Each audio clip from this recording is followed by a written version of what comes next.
ವೀಕ್ಷಕರೇ, ಈ ವಾರದ ನಾಮಿನೇಷನ್ ಪ್ರಕ್ರಿಯೆ ಮುಗಿದಿದೆ. ಯಾರ್ಯಾರು ನಾಮಿನೇಟ್ ಮಾಡಿದ್ದಾರೆ ಮತ್ತು ಯಾವ ಕಾರಣಕ್ಕೆ ನಾಮಿನೇಟ್ ಮಾಡಿದ್ದಾರೆ ಮತ್ತು ಯಾರು ನಾಮಿನೇಟ್ ಮಾಡಿದ್ದಾರೆ ಮತ್ತು ಯಾವ ಟಾಸ್ಕ್ ನ ಮೂಲಕ ಈ ನಾಮಿನೇಷನ್ ಪ್ರಕ್ರಿಯೆ ಮುಕ್ತಾಯಗೊಂಡಿದೆ ಎಂದು ಈ ವಿಡಿಯೋದಲ್ಲಿ ತಿಳಿಸಿಕೊಡುತ್ತೇನೆ.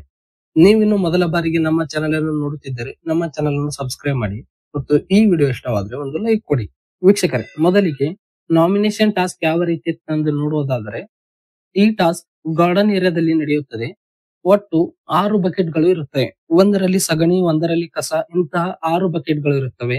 ಅಂದರೆ ಈ ವಾರ ರಿಷಾ ಅವರನ್ನು ಹೊರತುಪಡಿಸಿ ಈ ವಾರ 6 ಜನರು ನಾಮಿನೇಟ್ ಆಗಲಿದ್ದಾರೆ.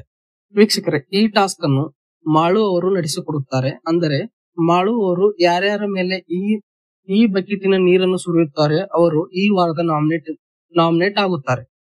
ವೀಕ್ಷಕರೇ, ಮೊದಲಿಗೆ ಸಗಣಿ ತುಂಬಿದ ಬಕೆಟ್ ನೀರನ್ನು ಧ್ರುವಂತ್ ಅವರಿಗೆ ಮಾಳು ಅವರು ಹಾಕುತ್ತಾರೆ ಮತ್ತು ಎರಡನೇದಾಗಿ ರಾಶಿಕಾ ಅವರಿಗೆ ಕಸ ತುಂಬಿದ ನೀರಿನ ಬಕೆಟ್ ಅನ್ನು ಹಾಕುತ್ತಾರೆ. ಹಾಗಾಗಿ ರಾಶಿಕಾ ಅವರನ್ನು ಮಾಳು ಅವರು ಕಸ ಅನ್ನುತ್ತಾರೆ. ಹಾಗಾಗಿ ರಾಶಿಕಾ ಮತ್ತು ಮಾಳು ಅವರ ನಡುವೆ ಒಂದು ಬಿಗ್ ಫೈಟ್ ನಡೆಯುತ್ತದೆ.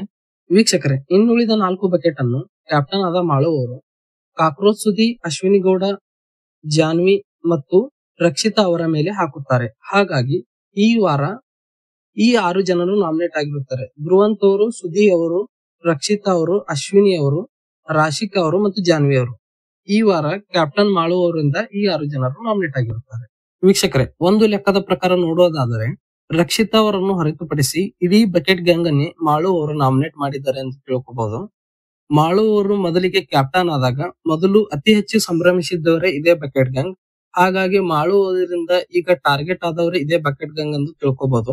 ವೀಕ್ಷಕರೇ, ಈ ವಾರ ನಾಮಿನೇಟ್ ಆದವರು ಧ್ರುವಂತ್, ಕಾಕ್ರೋಚ್ ಸುದಿ, ರಕ್ಷಿತಾ, ಅಶ್ವಿನಿ ಗೌಡ, ರಾಶಿಕಾ ಶೆಟ್ಟಿ, ಜಾನ್ವಿ ಮತ್ತು ಸುದೀಪ್ ಸರ್ ಅವರಿಂದ ನೇರವಾಗಿ ನಾಮಿನೇಟ್ ಆದವರು ರಿಷಾ. ಈ 7 ಜನರು ಈ ವಾರ ನಾಮಿನೇಟ್ ಆಗಿದ್ದಾರೆ. ವೀಕ್ಷಕರೇ, ಇದಾಗಿತ್ತು ಈ ವಾರದ ನಾಮಿನೇಷನ್ ಪ್ರಕ್ರಿಯೆ ವಿಡಿಯೋ. ಈ ವಿಡಿಯೋ ಇಷ್ಟವಾದ್ರೆ ಒಂದು ಲೈಕ್ ಕೊಡಿ ಮತ್ತು BBK12 ಲೈವ್ ಅಪ್ಡೇಟ್ ಗಾಗಿ ನಮ್ಮ ಚಾನೆಲ್ ಅನ್ನು ಸಬ್ಸ್ಕ್ರೈಬ್ ಮಾಡಿ. ಈ 7 ಜನ ನಾಮಿನೇಷನ್ ನಲ್ಲಿ ಈ ವಾರ ಯಾರು ಮನೆಗೆ ಹೋಗಬೇಕೆಂದು ಕಾಮೆಂಟ್ ಮಾಡಿ. ಧನ್ಯವಾದಗಳು.